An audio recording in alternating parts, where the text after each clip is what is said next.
গয়নাগুলো তো আমি ওখানে পুটলি করে রেখেছিলাম, বলো। হ্যাঁ, কি হলো বৌমা, দেরি করছো কেন? মামা গয়নাগুলো পাওয়া যাচ্ছে না। পাওয়া যাচ্ছে না মানে? ভালো করে খুঁজে দেখো, নিশ্চয়ই কোথাও রেখেছো, পেয়ে যাবে। না মামা, আমার স্পষ্ট মনে আছে আমি গয়নাগুলো এই আলমারিতেই রেখেছিলাম। স্পষ্ট মনে আছে রেখেছিলে, তো গেল কোথায়? গয়নার তার ফাঁকা হয়নি যে উড়ে চলে যাবে। রাই রাই তুমি একবার ঠান্ডা মাথায় ভেবে দেখো তো, তুমি নিশ্চয়ই পরে অন্য কোথাও ওই পুটলিটা সরিয়ে রেখেছো। হ্যাঁ হ্যাঁ হ্যাঁ, বৌমা ভালো করে বুঝে দেখো, কৃষ্ণ জয়কে ঠিকই বলেছি, তুমি ভালো করে খোঁজো, নিশ্চয়ই পেয়ে যাবে। না মামা, আমি সত্যি বলছি এখানেই রেখেছিলাম। আর তাছাড়া এই ঘরে গয়নাগুলো রাখার কোনো জায়গাও নেই। জয়কালী, তুমি কি কোথাও বেরিয়েছিলে? ও, বেরোনি? না না, মানে কৃষ্ণ যখন ছিল না সেই সময় তুমি কোনো দোকানে বা আশেপাশে কোথাও ঘুরতে গেছিলে? না মামা, আমি তো এখানে কিছুই চিনি না দোকানপাট। আর তাছাড়া মামা ওর কাছে তো টাকা পয়সাও নেই, ও বেরিয়ে কি করবে? জয়কালী, এই কথা তো ঠিক। আচ্ছা বৌমা, তুমি কি কখনো ঘুমিয়ে পড়েছিলে? না, আমি তো কখনো ঘুমিয়েও নি। তবে তবে তবে একটা সময় একটু শুয়ে পড়েছিলাম, তখন একটু চোখটা বন্ধ হয়ে এসেছিল। বুঝে গেছি। কি বুঝেছো? চুরি। চুরি? হ্যাঁ, তোমাদের গয়না চুরি হয়ে গেছে। কে চুরি করবে? জয়কালী, তা তো বলতে পারবো না, তবে চুরি হয়েছে এটা নিশ্চিত। রায় যখন চোখটা ধরে এসেছিল সেই সময় সুযোগ বুঝে কেউ ঘরে ঢুকে গয়নার পুটলিটা নিয়ে চলে গেছে। কি হবে কেন? আমি তো কিছু ভাবতে পারছি না। গয়নাগুলো জয়কালী, দাঁড়াও দাঁড়াও দাঁড়াও, আমাকে একটু ওই ভজরি আর ভজরের বউয়ের সঙ্গে একটু কথা বলতে দাও, তারপর দেখছি ব্যাপারটা কি হয়। আচ্ছা, আমাকে একটা কথা বলো তো, মানুষ সব থেকে বেশি কখন টেনশন করে? কখন টেনশন করে মানে কখন কখন সেটা বলতে পারলে না তো? এই তো, যখন একটা মানুষ খুব অধীর আগ্রহে একটা ইম্পর্টেন্ট নিউজের জন্য ওয়েট করে। মুখটা দেখো, টেনশন দেখে মানে গম্ভীর হয়ে মা বাবা কখন আসবে কখন আসবে, এটার জন্য মনটা ছটফট করছে। না, আমার কিন্তু আর ভালো লাগছে না এসব। তাই? হ্যাঁ, ভালো লাগছে কেন? কি হয়েছে? কি এই এই দাঁড়াও, এক সেকেন্ড দাঁড়াও। মানে সিরিয়াসলি, মানে আমি সত্যি সৈকত, আমি বুঝতে পারছি না মানে কি হয়েছে বলো তো। মানে ওরা কোথায় গেছে? আমি জানি না কোথায় গেছে। এমা, তুমি জানো না মাসি আর মেশো বড়দেবের শ্বশুর বাড়িতে। এই চুপ। এই, সবসময় বড়দের মাঝখানে পাকা পাকা কথা না। ও আচ্ছা আচ্ছা, থ্যাংক ইউ। তুমি খবরটা দিলে আমাকে। আমি তোমাকে না ঠিক আছে, মানে বাহ, ও তো ভালো খবর। মানে ওনারা গেছেন, কিন্তু কেন গেছেন গো? আমি জানি না। এই উনি জানেন না, এইটা আমাকে বলতেই হবে। আচ্ছা বাহ। সেটা হচ্ছে মথুরাদের সঙ্গে আমাদের একটা গভীর আত্মীয়তার সম্পর্ক গড়ে উঠছে। আরে কি হলো? সেই সম্পর্কটাকে আরো দৃঢ় করার জন্য, মানে পোক্ত করার জন্য ওনারা নেমন্তন্ন করতে গেছে, যাতে একদিন আমাদের বাড়িতে এসে খাওয়া দাওয়া করে, আত্মীয়তাটা আরো বাড়ে, নিবিড় হয়। হ্যাঁ, আর সব থেকে ইম্পর্টেন্ট কি বলতো, তাদের সঙ্গে তো মধুরাও আসবে। বাহ, নিশ্চয়ই। নিমন্ত্রণ করলে তো বাড়ির সবাইকেই করতে হয়। নিশ্চয়ই। তাই না সৈকত? মানে মধুরাকে কেন করবে না? নিশ্চয়ই মধুরা নিশ্চয়ই করবে, নিশ্চয়ই। এবং আরো একটা স্পেশাল কারণ হচ্ছে আমাদের এই শ্যামাবাবুর সঙ্গে মধুরার আমাদের অন্তরালে চোখাচোখি কথা হবে, এবং পরস্পরকে হয়তো বলবে চোখে চোখে কথা বলো। This is too much. কিছু বলো না। না না, ও কি কোনোদিন মধুরার সঙ্গে কথা বলেনি? তাই না, তাই আমি কোনোদিন কথা তাই তো, শুধু কালকে দেখা করেছি। দেখা হয়েছে। আরে না না দেখা হয়েছে ভাই, তোর বউটা কেমন হবে বলতো? ভালো। তাহলে কিন্তু সবার আগে আমাদের সঙ্গে বন্ধুত্ব করবি। না, একদম তোর বাবার সঙ্গে না। দেখো রণদা, এই যে বাবু এসে গেছে। মাসি মাসি, বড়দেবের বউ কবে আসবে গো? আসবে সোনা, খুব শিগগির আসবে। এই জামাইবাবু, আর টেনশন কেন বাড়াচ্ছেন? বলুন না কি কথা হলো, ভালো লাগছে না আমার। বলছি হ্যাঁ, বলুন। বলছি টেনশন করো না। হ্যাঁ, আসলে আনন্দ কি চাই জানো? যেদিন আমাদের বাড়িতে আসছে সেদিন একেবারে সৈকতকে আশীর্বাদটা করে যাবে। ফ্যান্টাস্টিক। সত্যি তাই দিদি? উনি বললেন আমাদের বাড়ি যখন আসবেন তখন শুভ কাজটা সেরে ফেললেই হয়। আর আমিও ভেবে দেখলাম যখন সৈকত মধুরা দুজনেই দুজনকে পছন্দ করেছে, দেরি করে লাভ কি, শুভ কাজটা হয়ে যাক, কাজটা এগিয়ে থাকবে, কি বলো? একদম একদম না না, এটা রিয়েলি মানে আপনি সত্যি একটা খুব বড় কাজ করেছেন নিশ্চয়ই। মানে আমি তো বলবো যে কি সৈকত, মানে এখন মানে টেনশন ফ্রি তো, মানে সমস্ত কিছু ইন অর্ডার তো? বাবা, সৈকত তো লজ্জা পাচ্ছে গো। হ্যাঁ, লোকজন আসছে মানে বাড়িতে কোনো অনুষ্ঠান আছে নাকি? সৈকত বলেনি? না, আমি তো কিছু জানি না। সৈকতের বিয়ে। আমাকে এত তাড়াতাড়ি ভুলে গেলে সৈকত? এতদিন আমাকে যে ভালোবাসার কথা শুনিয়েছিলে সেগুলো তাহলে সব মিথ্যে? আমাকে বিয়ে করবে অপর্ণা? কেন সৈকত? কেন আমার সব স্বপ্ন এভাবে নষ্ট করে দিলে? আমার বিশ্বাসের কোনো দামই দিলে না। তোমার জন্য আমি যে আমার নিজের ওপর থেকেই বিশ্বাসটা হারিয়ে ফেলেছি। কেন আমাকে এভাবে ঠকালে সৈকত? কেন? কার কথা ভাবছিস বর্দি?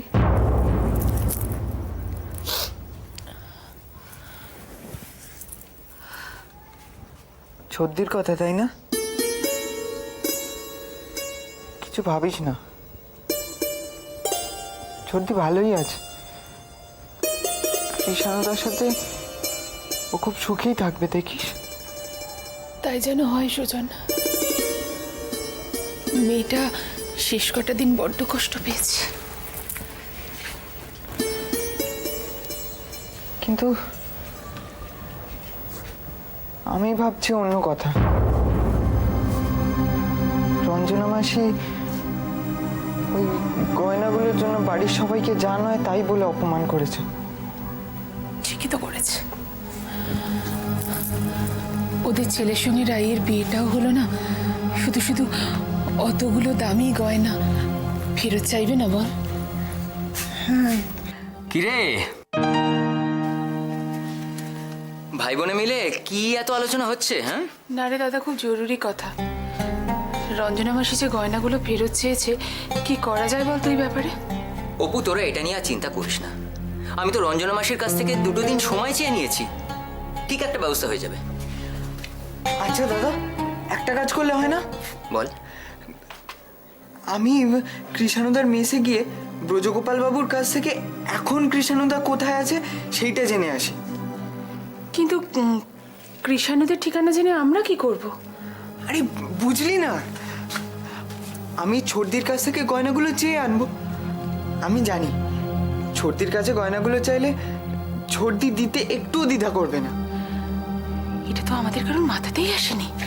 সুজন, তুই আজকে একবার ব্রজগোপাল বাবুর সঙ্গে দেখা কর। হ্যাঁ হ্যাঁ, না, একদম নয়। এই ব্যাপারে ওদের বাড়ি যাওয়ার কোনো দরকার নেই। কেন রে দাদা? রঞ্জনা মাসির গয়নাগুলো ওনাকে ফেরত দিয়ে দিলেই তো সব সমস্যার সমাধান হয়ে যায়। তোদের কারুককে কিচ্ছু করতে হবে না। আমি তো বলেছি আমি একটা ব্যবস্থা করব। আমায় কটা দিন সময় দে না। আরে বাবা, এতগুলো টাকা তুই পাবি বা কোত্থেকে? এমনিতেই ছোটদির বিয়ের জন্য অনেকগুলো টাকা ধার হয়ে গেছে। ব্যবস্থা আমায় করতেই হবে সুজন। আমি সন্ধ্যেবেলা কোনো একটা অফিসে পার্ট টাইম কাজ করব, প্রয়োজন হলে সকালেও কিছু একটা করব, কিন্তু ব্যবস্থা আমি করবই। দাদা, দাদা শোন।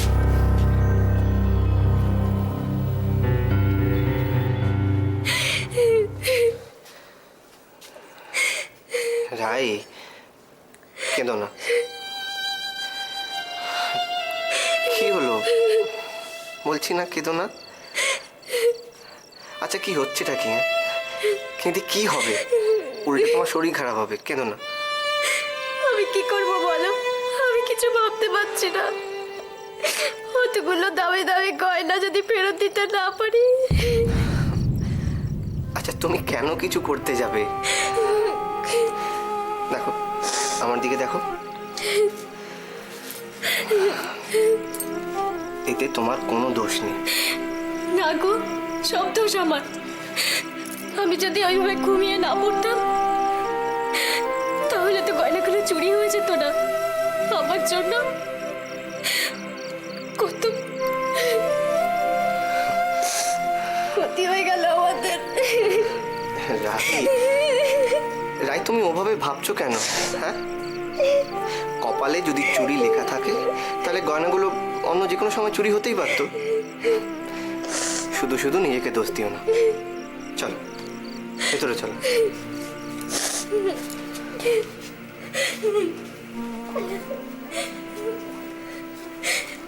আমার ভাগ্যটাই খারাপ।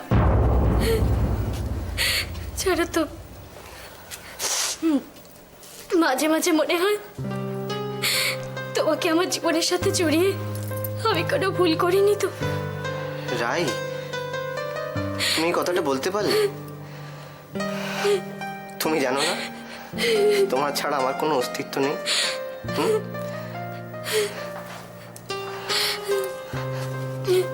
আমার অন্ধকার জীবনে একমাত্র আলোর উৎস তুমি।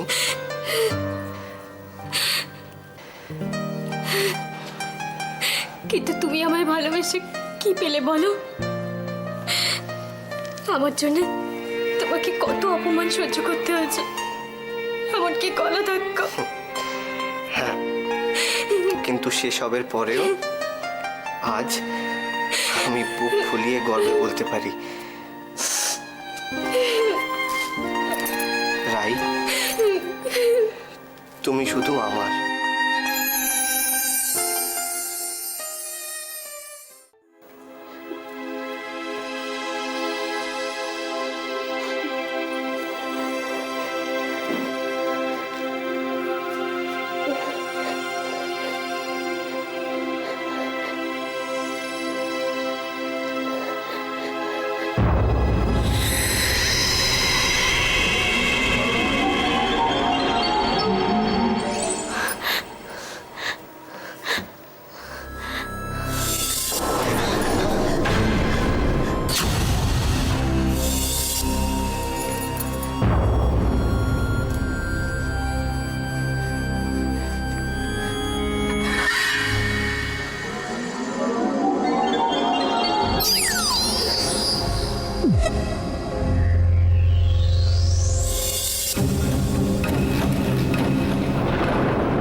দোয়েল, কি হয়েছে তোমার? তুমি কিছুটা ভয় পেয়েছো? দোয়েল দেখো, আমি রুদ্র। দোয়েল কি হয়েছে? আমি জানি না আমার কি হয়েছে, আমি কিচ্ছু জানি না, আমার মাথায় কিচ্ছু ঢুকছে না। কেন আমাকে বারবার দেখা দিচ্ছে কেন? তুমি কার কথা বলছো? কে দেখা দিচ্ছে তোমার? চন্দ্রা, চন্দ্রা দেখা দিচ্ছে। ওর ঘরে আওয়াজ শুনতে পেয়েছি আমি আওয়াজ শুনেছি। এটা তোমার মনের ভুল। দেখো, চন্দ্রা মারা গেছে আজ প্রায় 6 মাস হয়ে গেল, আর তুমি যে ঘর থেকে আওয়াজের কথা বলছো সেটা বাইরে থেকে বন্ধ। না রুদ্র, বিশ্বাস করো আমার কথা, আমি এত বড় ভুল দেখতে পারি না। আমি স্পষ্ট দেখেছি ওকে, আমি স্পষ্ট দেখেছি।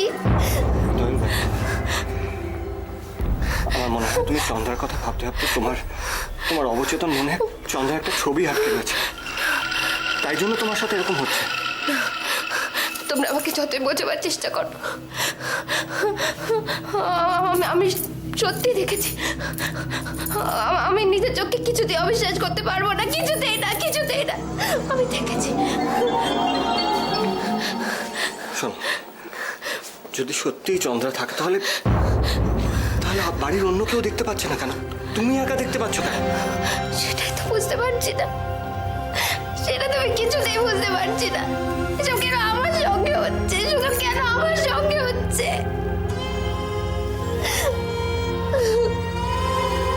আসলে কি জানো তো,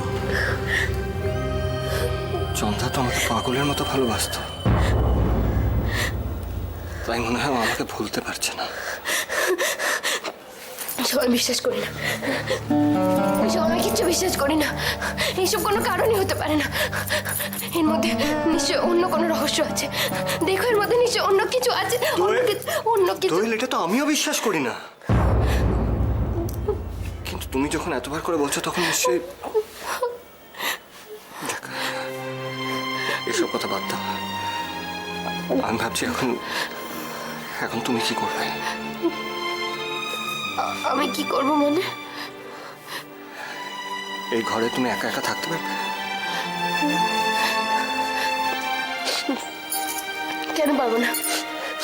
নিশ্চয়ই পারবো। তুমি চিন্তা করো না আমাকে নিয়ে। আমি ঠিক একা থাকতে পারবো। তুমি যাও, চিন্তা করো না। তাহলে আমি শুতে সাবধানে থেকো। Good night.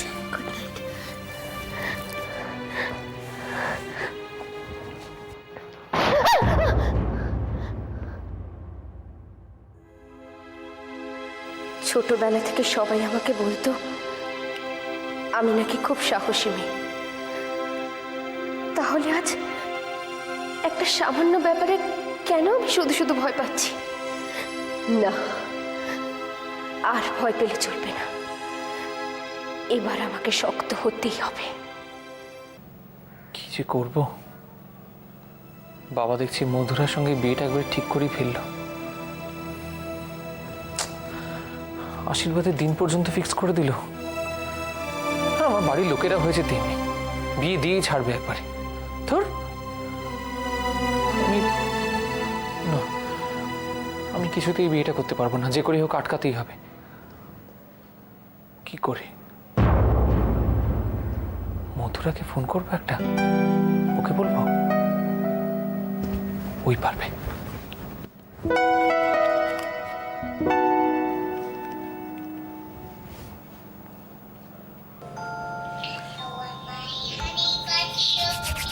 Humpty Dumpty Dumpty, you're my sweetie pie.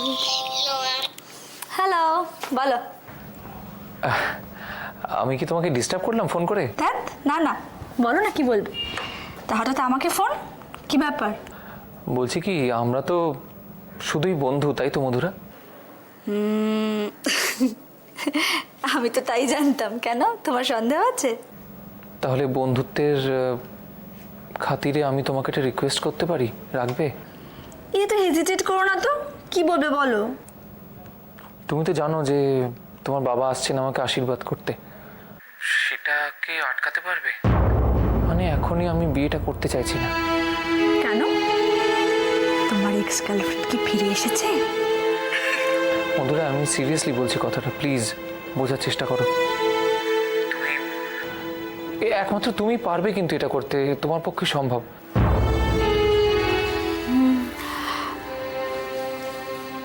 আমি চেষ্টা করব। Thank you and good night. Good night.